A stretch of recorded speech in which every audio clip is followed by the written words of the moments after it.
إلهي إلهي إلهي وخلاقي. Jamaah sekalian, kematian itu jauh lebih dekat daripada titik nafas kita setiap hari. Bahagialah seorang yang bisa sisahkan amalannya, yang bisa membuka buku amalannya walaupun dia mati, tapi terus disalurkan pahala. Sedekah jariahnya tidak terputus. Sepengalaman saya, dan saya belajar, tidak pernah saya menemukan amalan sehebat untuk mendukung dan mewakaf Al-Quran. Al-Quran untuk dibelajari, Al-Quran untuk dihafal. Saya memiliki harapan yang sangat tinggi. InsyaAllah Indonesia, sepanjang apapun kegelapan, sepanjang apapun kegelapan kezaliman, sepanjang apapun kehilangan keadilan, InsyaAllah akan datang satu saat terbitnya matahari adil.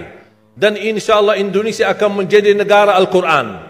Saya bisa meyakinkan gitu karena saya telah merasakan bagaimana di Turki. Turki negara sekuler yang ratusan tahun serangi Islam, ratusan tahun menabaikan Islam. Tidak boleh kumandangkan azan dalam bahasa Arab, tidak boleh ada rumah tahfiz, tidak boleh ada pesantren, tidak boleh belajar agama, tidak diberikan anak-anak kita bisa belajar dengan sendirinya Al-Quran. Semuanya dilarang dengan keras, bahkan terancam orang-orang yang melanggar aturan itu. Allah subhanahu wa ta'ala melahirkan seorang presiden yang bisa membaca Al-Quran. Coba buka di YouTube bacaan Erdogan bagaimana. Itu dilahirkan dari negara sekuler. Saya bisa meyakinkan InsyaAllah 1 juta menghafal Al-Quran. Dan Bapak Ibu mudah-mudahan masih punya umur akan mendengar pengumuman besar. Imam besar salat Idul Fitri dan Idul Adha sekaligus khatib adalah Presiden Republik Indonesia menghafal Al-Quran. Itu yang saya yakini. Dan saya tidak pernah merasa lelah. Dan saya selalu berkata sama istri, kalau saya mati itu pun karena saya bersama Al-Quran. Wallahi jamaah sekalian, yang bersama Al-Quran tidak akan merugi.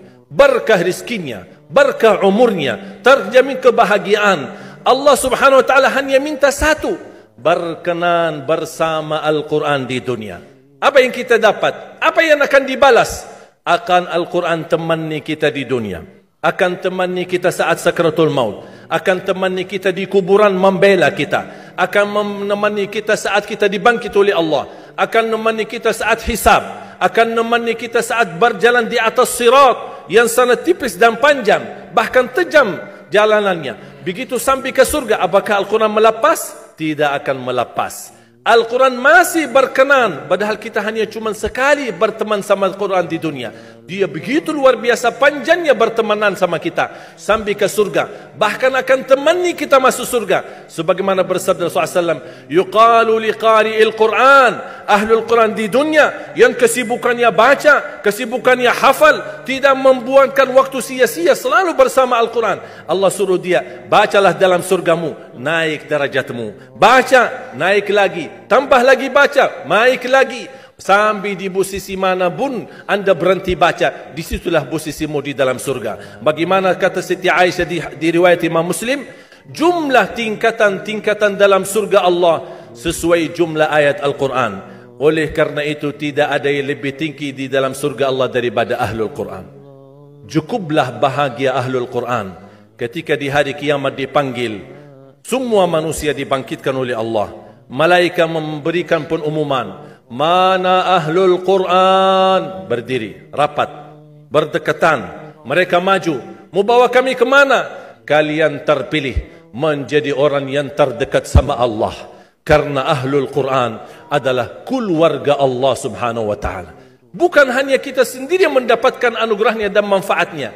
Semua keluarga kita, termasuk orang tua kita dan orang yang ada di sekitar kita. Makanya jemaah sekalian, kalau anda gagal penghafal Al-Quran, anakmu pun gagal penghafal Al-Quran, jangan sisahkan walaupun saham menjadi saksi baik di hadapan Allah. Ya Allah, saya belum hafal, anakku gagal penghafal Quran, tapi insyaAllah hartaku, usahaku, pikiranku, tenagaku bisa terus memperjuangkan Al-Quran. Apa saja ya Allah insya-Allah menjadi saksi baik, dan nanti di hari kiamat insya-Allah kita bersama ahlu Quran mendapatkan syafaatnya Al-Quran di hari kiamat. Kita sangat membutuhkan ayat-ayat yang dikumandangkan ketika meninggal dunia. InsyaAllah setiap satu huruf akan disalurkan 10 kebaikan. Mudah-mudahan semua yang hadir diberikan kemuliaan dan keanugerah dari Allah menjadi ahlul Quran, penghafal Al-Quran, penghayati Al-Quran, para pencinta Al-Quran, berakhlak-akhlakul Quran. Ya Allah, aku mohon atas izinmu ya Allah, kami bersama-sama bertemu di masjid ini. Berilah kepada kami kemuliaan bersama-sama bersama ahlul Quran di dalam surgamu ya Allah, ya Dzal Jalal wal Ikram, ya Arhamar Rahimin, ya Arhamar Rahimin. Anugerahlah kepada kami anak dan keturunan penghafal Al-Quran, anak dan cucu penghafal Al-Quran yang mampu menjaga nama baik keluarga kami, yang mampu membanggakan kami di hadapanmu hari kiamat, yang mampu menhadiahkan mahkota untuk kedua orang tua kami. Birahmatika ya Arhamar Rahimin. Ya Allah, maafkan kalau kami tidak berhasil menjadi penghafal Al-Quran. Tapi ya Allah, kami kurbankan nyawa kami, harta kami, usia kami, tenaga kami, pemikiran kami, ilmu kami untuk Al-Quran, agar Indonesia ke depan menjadi negara Al-Quran, agar Indonesia menjadi contoh terbaik untuk mata dunia, agar bisa kita melahirkan. Karena saya meyakinkan ya Allah, dan kami semua meyakinkan, terjamin masa depan Indonesia baldatun tayyibatun wa rabbun ghafur kalau selalu bersama Al-Quran. اغفر لنا ولوالدينا ولجميع المسلمين والمسلمات والمؤمنين والمؤمنات الأحياء منهم والأموات. ربنا آتنا في الدنيا حسنة وفي الآخرة حسنة وقنا عذاب النار. وصلى الله على سيدنا ونبينا محمد وعلى آله وصحبه وبارك وسلم، والحمد لله رب العالمين. سبحانك اللهم وبحمدك أشهد أن لا إله إلا أنت أستغفرك